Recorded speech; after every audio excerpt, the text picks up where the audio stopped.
introduce us. We are the Encore Saxophone Quartet.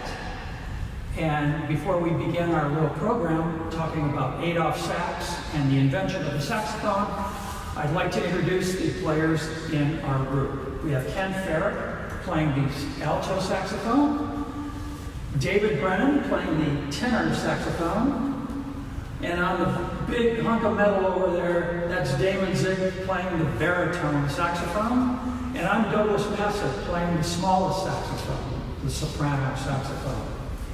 So, the instrument was invented by a Belgian instrument maker by the name of Adolph Sax, and he lived from 1814 to 1894. And he was the man who invented all of these saxophones. And his last name being Sax, that's where he got the name. So, this instrument is actually categorized as a woodwind instrument because what we have here, we have a reed, and the reed vibrates as opposed to what a trumpet player or a trombone or any brass player where they actually buzz their lips. So we blow air through this and the reed vibrates, and that's how we get a sound. So that's how we get the saxophone as a woodwind instrument. Now, the instruments you're going to hear today are going to be the more traditional of all the saxophones that Adolph invented. We have the soprano saxophone, the alto saxophone, the tenor saxophone, and the baritone saxophone. And other than that, he invented other saxophones.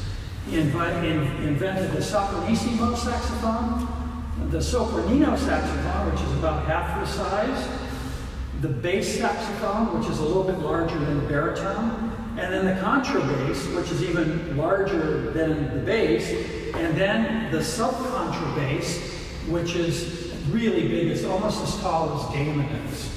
And actually, a small child could fit into the bell of that instrument. Okay, so that's what you're going to be hearing today. And we'd like to start out with a piece by Johann Sebastian Bach.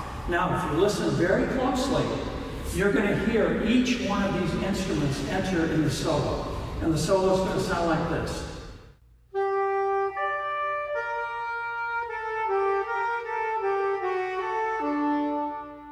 So if you listen very closely, I'm going to start it on soprano, and it's going to go to the alto, the tenor, and then the baritone.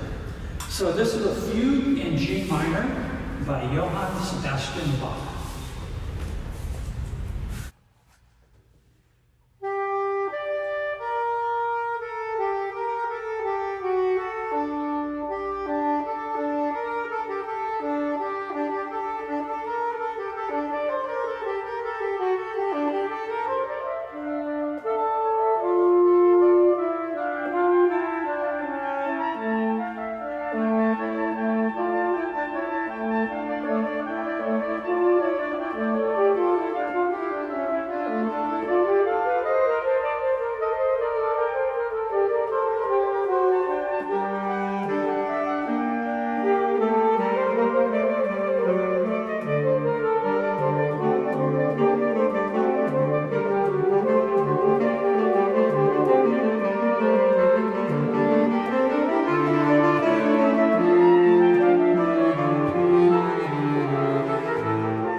And now, I'd like to introduce Ken Farrell. Well, as you just heard the 4 different saxophones. And what Doug mentioned earlier is that we produce a sound by this particular reed.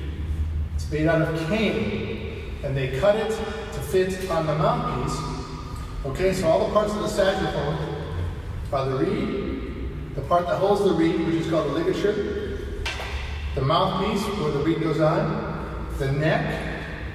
The neck comes off the mouth, off the main body, and then here's the main body, the part that we recognize as being a saxophone. So the interesting thing about the saxophone is that it starts with a small opening, and then it gets bigger all the way down to the bell. And you can see each instrument gets bigger all the way down to the bell until we get down to the baritone saxophone, which has the largest. So that kind of, with the reed and the metal and the shape of the instrument, that kind of gives it the signature sound of the saxophone. And that's what we hear. So I put the reed on, and I put the ligature on,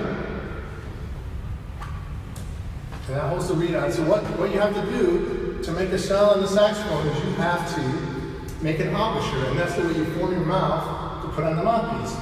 So a basic embouchure is you roll your bottom lip over your bottom teeth, the top teeth rest on the top of the mouthpiece, bring the corners in, and blow and go for it. All right, so basically what I tell the beginning student just to get a sound is I tell them you're blowing through a tube. So you go, big breath. If you can hear the air going into the tube, that means you're on the right track. Then you keep blowing more air until you get the sound out.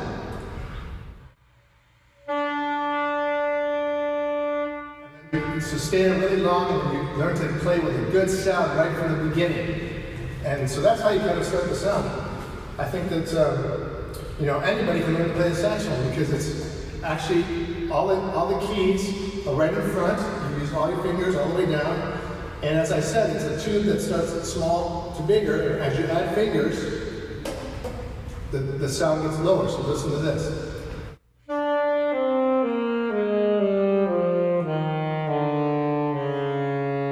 I just went down, adding fingers all the way down. All the notes get lower. As you take fingers away, the sound gets higher. So you go.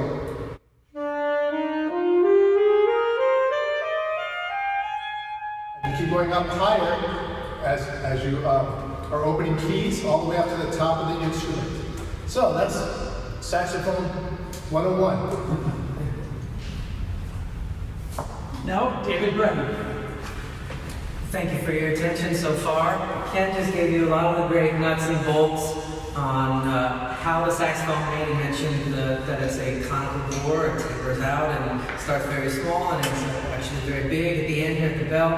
I'd like to speak with you a little bit about maybe a little bit of the fun and shinier kind of stuff related to, I don't know, probably why a lot of us come to the instrument in the first place. It's shiny, it's pretty, oh, it's fun to play too. But to get into a little bit of the X's and O's of what makes this shiny. So the instrument traditionally is made of brass, which is an alloy of copper and zinc.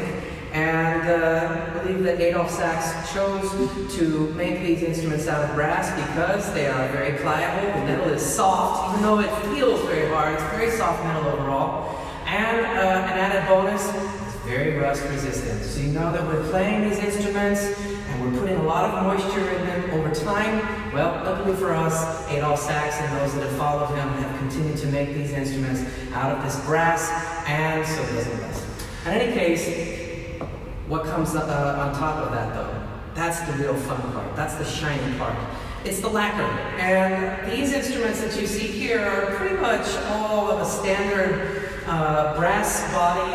We'll talk maybe in a moment about the extra little fun stuff that a couple of these guys have. But really, there's these instruments get their shininess from a lacquer finish. And once you start to get into the real nitty-gritty of these things, I mean, you start out, like maybe you get your first saxophone and it's shiny and it's wonderful and all of that. But you start progressing and gaining experience and getting pickier and more demanding about what it is that you want to sound like. Well, these things like lacquer certainly come into play as they can affect the tone in sometimes pretty decent and big ways. But at any rate, we have, again, all of these four instruments are all finished with pretty much a clear lacquer. As I mentioned a moment ago, though, as you start to get a little bit pickier and pickier, and you start to become a little bit more choosy about what it is that you want to sound like, there are options. Boy, do they cost a lot of money.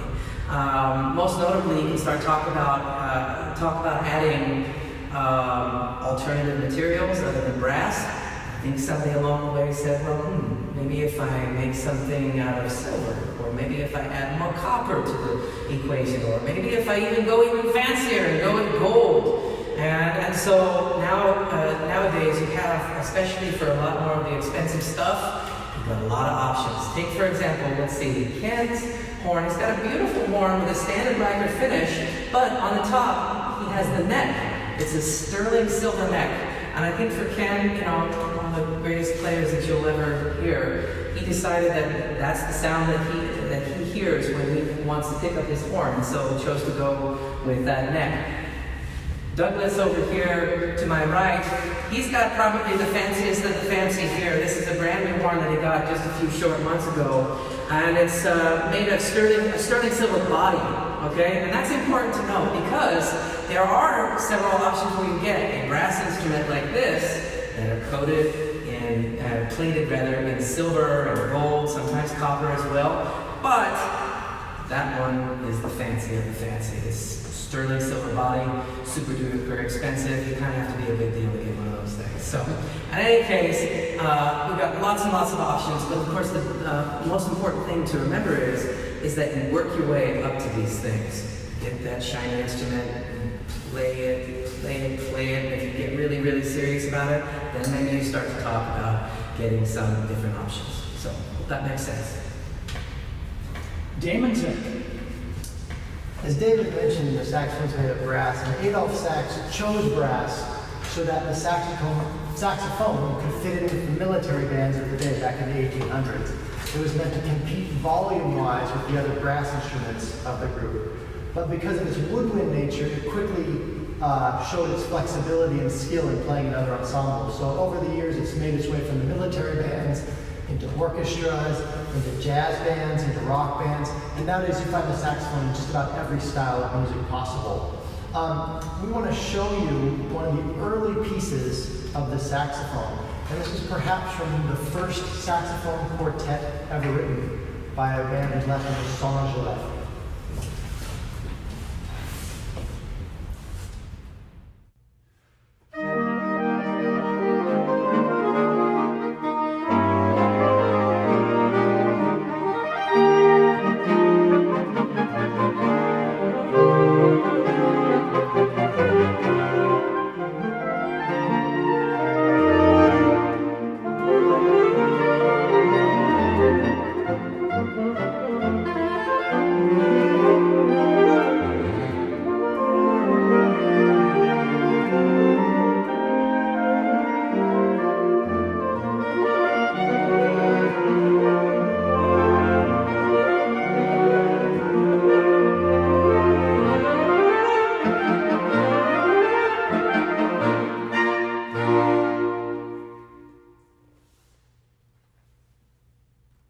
Thank you all very much for listening to our presentation on the saxophone.